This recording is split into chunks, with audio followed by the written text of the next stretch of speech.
Wake up, Jacksonville. I'm Matt Peiken, and this is your newscast for Monday, November 10th. An investigation into the Jacksonville Sheriff's Office uncovers a troubling pattern of excessive force and lack of accountability. In one case, 28-year-old Jaleel Everson was wrongly jailed for gun possession despite not being a felon, resulting in injury and job loss. His case reflects broader systemic issues: vague use of force policies, rare internal discipline, and routine dropping of charges after arrests. Since 2022, nearly $2 million has been paid out in settlements, many for incidents never captured on video. Critics argue JSO avoids transparency while public scrutiny grows over repeated incidents. You can read this investigation in the Tributary. A new 10-acre park called Shipyards West is moving forward along Jacksonville's Northbank, with construction expected to begin next year. The first phase includes a riverfront event center, a rustic-style playscape, and an extension of the Riverwalk. The site sits between the USS Orleck and Hogan's Creek and once housed a shipyard that closed in 1992. The city has allocated over $59 million toward the project so far, with a total cost projected at $74.7 million.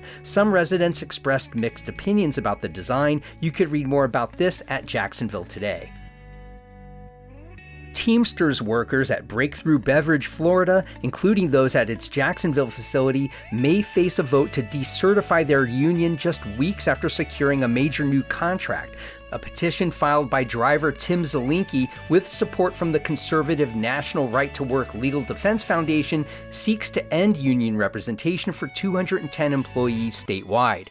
Teamsters leaders call the petition a sham effort by temporary replacement workers. Despite the recent contract win, which followed a prolonged strike, dissent among employees appears strong enough to trigger a federal review, currently delayed by a government shutdown. You could read more about this in the Jacksonville Business Journal.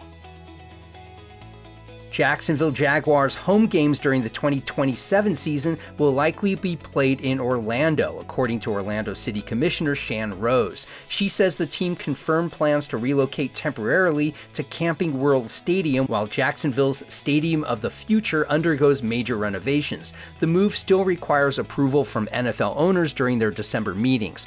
Alternate venues, including the University of Florida Stadium and Daytona International Speedway, were considered. The Jags will play in a reduced capacity stadium next season before moving for 1 year. Construction is expected to finish by 2028. You could read more about this at News 4 Jacksonville. And an arrest has been made in the case of a severely emaciated Great Dane found abandoned in Jacksonville earlier this month. The dog, initially named Miracle and later identified as Oak, was discovered off Moncrief Road on November 2nd, weighing just 52 pounds. Despite rescue efforts, he did not survive. A public outcry and an $8,000 reward from First Coast Crime Stoppers led to a tip identifying the owner. Jacksonville authorities arrested 42-year-old Dawn Lipford on charges of aggravated animal cruelty. She remains jailed on $25,000 bond. You can read more about this in the Times-Union. Before I let you go, I want to tell you our daily newscast can also arrive in your email every weekday morning. Sign up for our free newsletter at wakeupjacks.transistor.fm. You can also find us on Facebook and Instagram at wakeupjacksfl. We are a brand new newscast podcast, so it would be wonderful if you passed us along to people you think would appreciate a complete local newscast on the go.